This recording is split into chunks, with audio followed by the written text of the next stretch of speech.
What's up mga langga? Good morning. Good morning po sa inyong lahat. So early in the morning mga langga.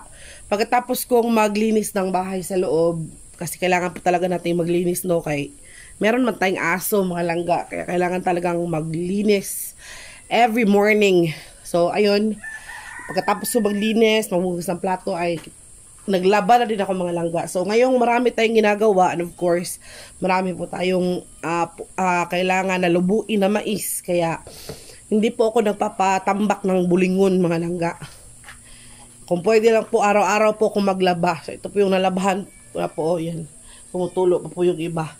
Kasi everyday po talaga ako naglalaba mga langga. Kasi ayokong matambakan. Kasi pag natambakan ako baka baka matagalan kami sa paglubo ng mais mga langga. Kaya, ayun, kung pwede lang araw-araw talagang maglaba. Bawat hubad, hinubaran, kailangan po talagang labahan agad mga langga para naman hindi matambak yung mga labahin. So, ito, labahan ko to kahapon mga langga, kaya tuyo na siya. So, ito naman, mga labahan ko siya ngayon kasi nga, kanang hinubad namin yan kahapon mga langga. So, ayun, since morning and pag ganitong oras talaga mga langga, marami tayong trabaho. Kaya para bang naha-hyper tayo, no? Naha-hyperventilate char. So, nag-iisip din ako habang nagtatrabaho ako mga langga, nag-iisip din ako kung anong pwede naming anong pwede nating kanang ulamin. So, nagtingin-tingin ako dito sa garden and of course, ang ating talong. Naisip ko na marami palang bunga mga langga, kaya parang ito lang yata yung ating mauulam for today's video mga langga, no? So let's go, magpatulong tayo kay Father. So i-video natin si Papa habang nangunguha ng talong. Kuha muna tayo ng sudlanan. Laki ng sudlanan, langga na yung sudlanan. So Father, Papa, come here. So, ayun mga langga. Ayun ate sudlanan, planggana. Oy. So, pakita ko sa inyo yung talong. So, marami ng bunga ang ating mga talong mga langga. Nakikita nyo ba yan? Ayan, ayan. So, ayun pa. Andun pa sa, puntahan nga natin mga langga. Punta tayo. Ligid tayo dun sa, sa labas. Buwan ko pa, magawas ko pa. Ay si Papa, So, ayan mga langga, eto nakapag-map ako, medyo basa pa yung sahig no mga langga, no? Ayan, medyo basa pa yung sahig, kaya pinapatuyo. Ito naman yung nalubo namin kagabi, nalubo ko kahapon. To, halos sarsako na siya mga langga. O, di ba, mais. Ayan. And, ganyan kadami ang ating lulubuin mga langga, di ba? Kadami, ilang sako ba? 1, 2, 3, 4, 5 1, 2, 3, 4, 5, 6 7 sacks, pero meron pang 5 doon. Tapos ito yung mga nabalatan ni Papa mga langga, nabalatan niya to mais. Ito naman yung mga agungal. Si Sphinx naman mga langga, habang pinapatuyo ko yung aming floor, si Sphinx ay nandito muna sa labas kasi ililiguin siya mga langga ngayon. Ligoon ka be? Ligo ka? Ligo. Maligo si Sphinx mga langga, di ba? Nakadamit pa yan. Maligo. Good morning. Good morning mga langga insik. Mga langga insik Sphinx. Good morning. Di ba gwapo, no? Gwapo yung aming anak. Gwapo naman dyan ng aming anak. Ay, sister. Siya po si Sphinx mga langga. Kung hindi nyo po na itatanong, ang breed niya po ay mixed Pomeranian yung kanyang mama, and Japanese Spitz naman ang kanyang father. Kaya ganyan siya, marami siyang balahibo, di ba? Tapos nagdadamit pa yan. Dinadamitan ko talaga si Sphinx mga langga every morning, every night, kasi nga malamig dito sa bukid. Baka siya ba, mapanuhutan, malamigan. So let's go na mga langga. Mag-harvest na tayo ng ating talong. Unahin muna natin dito sa kuan pa, Direpay. Direpay na, malaki na dito. Dito na lang ito sa mga langga. Dito lang to matatagpuan sa gilid ng kalsada, di ba? Yan, first harvest. O, di ba? Malaki na siya, pwede na siyang itorta. Marami kasing magagawa sa talong mga langga. Pwede siyang itorta. Pwede siyang gawing ensalada. So, ito yung mga manok ni Papa, mga langga, o. O, di ba? Maraming manok si Papa, mga langga, pero nagsuroy-suroy naman. So, let's go. Harvest muna tayo ng talong, long.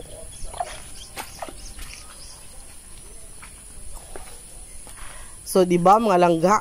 Oh. Sige pa. Mag-harvest ka pa yung mga malalaki lang. Hindi, are na. O di, ang laki oh. Sus, ginoo ko dolor ka na pa. Yan, tapay. Tara. Ilawom. Bili ba dyan akong tangkong after ko nga? Talunga. Terus kadugkah na dyan. Tapapay. Tara. May niya pa dyan. Oh, sige. Na. Tapapay.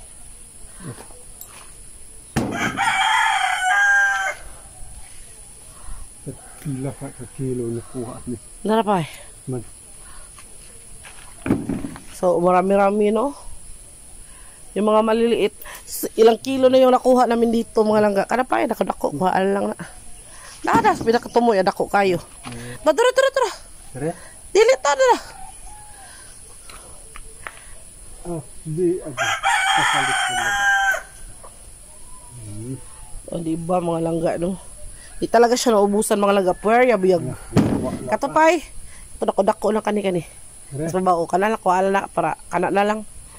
Sakto na lang na. Yung iba, tubuin muna natin kay. Ay, gamay pa man na pa. Yan na sa sunod na na. O, diba mga langga, kadaghan naman jud. O, diba? O, diba, kadaghan, usado ha, tolo, upat, lima, unom, pito, walo. Siyam kabok, kung kiluho na, mga usa na nakakilo, mga langga. So, let's go. Wala na, sakto na pa. O, diba? Yung ampalaya naman namin doon, mga langga, namatay siya kasi parang hindi niya season siguro ngayon. Ay. At wala na pa ako yung nawatin dito. So, hinihintay ko pa si Insik, mga langga, dahil papaliguan namin si Sphinx, no? So, ganito na talaga kasimple yung buhay dito sa bukid, mga langga. Yung bahay lang ni Papa, oo. Yan yung bike ni Insik na ginagamit noon nung nagtatrabaho pa siya. Kaso lang dito, mahirap magbike dito, mga langga, kasi yung lupa ba ay tungason, naugon, mga ganun ba. Medyo magulo talaga dito sa amin ngayon, mga langga, kasi nga maraming mais. Wala naman kaming ibang malagyan kasi kinapapa ay kanang marami ding doon. Kaya si Sphinx mo na nagbabantay ng mais. Bebe? Bebe? Soroy?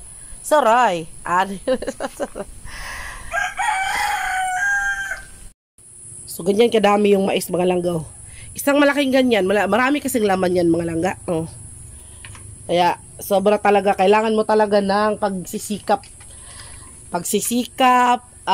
Kuan ka ng pailo ba? Yung patience. O, diba? Mga langga. Hello! Baby ko si Kulot. Ay, shish, gwapo sa kong anak eh. Gwapo ng anak ko, diba, mga langga? So, yun, mga langga, habang nagpapatuyo ako, mga langga, dito kasi sa tambayan ni Sphinx, kailangan talaga siyang disinfect kasi meron tayong aso, tapos baka magkasakit ba, may mga bacteria. Kaya kailangan ko talaga siyang linisin every morning ng sabon, ng iba't ibang ayan si Sphinx, mga langga. Andito na si Insik, mga langga, bumili ng shampoo kasi naubusan si Sphinx ng shampoo niya. Kaya temporary, dito muna kami bumili ng yung paunti-unti lang ba. Naubusan kasi, mga langga. And sa ngayon, kasi medyo hindi pa kami makakabili ng shampoo niya, kaya pinapaliwanag namin sa kanya na yun lang muna yung shampoo niya. At least may bula, tapos mabango din. Kasi nahirapan pa talaga kami, mga langga, sa aming motor. Hindi pa talaga siya okay, no, sa ngayon. Kasi nga, kailangan niya ng mga parts na kulang o yung nasira na parts, mga langga, like lining, like carburetor, mga ganun ba. So, kaya pagsikapan natin mga langga, pag siguro naisip namin, pag meron tayong maano sa mais, siguro magbenta kami ng kalahati ng aming parte ba. Para kahit pa paano may madadagdagan sa pambili ng parts ng motor. So, puntahan natin si Insik mga langga. Tingnan natin yung pagpaligo ng aming anak, no? Kasi supposed to be kami dalawa yung magpapaligo mga langga. Pero, since nagbablog tayo ngayon, kaya, dito lang naman namin papaliguan si Sping sa labas mga langga. Kaya, nandito din yung ating harvest na talong, di ba? Ang lalaki ng talong talaga mga langga. O saan ka pa bibili? Pero itong ganitong talong mga langga, iba kasi yung variety nga. Like what I've said, ito ay Imelda ang pangalan. Hindi yung katulad ng talong na violet talaga. Kasi yun, malambot yun. Ito matigas to mga langga. Kaya walang nakakapasok na mga dito, na mga uod. So, siguro ang kalahati nito, ito torta ko, ang kalahati naman ay iinsalada ko mga langga. Para meron tayong maulam for today's video. Kaya, yan si Insect tsaka si Sphinx, oh. Ayan, oh. Ayan, si Insect tsaka si Sphinx. So, let's go mga langga. Liguan na natin si Sphinx, no? Kailangan talaga ni Insect ng kasama. Kaya, bye muna for today. And see you in the next video mga langga. Bye-bye. Bye-bye you. And thank you.